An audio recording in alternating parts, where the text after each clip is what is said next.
Setiap pagi melangkah pasti dengan senyuman yang menyejuk hati, membawa ilmu penuh kasih, membimbing kami tanpa letih. Ciku Aziza lembut bicara, penuh sabar walau penat terasa.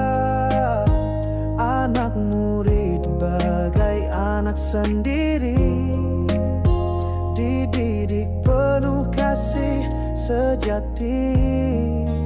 Oh Ciku Aziza, sinar hidup kami, dalam kenangan tetap abadi. Seorang ibu juga pendidik sejati, terima kasih atas segala bakti.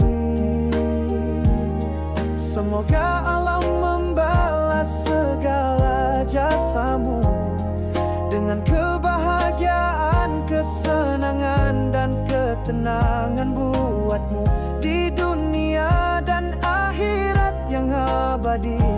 Itulah doa kami sepenuh hati.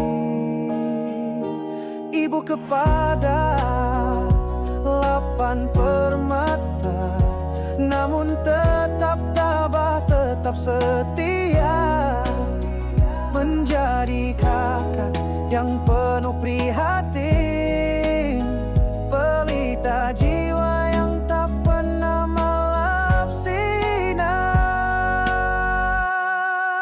Oh Ciku Aziza,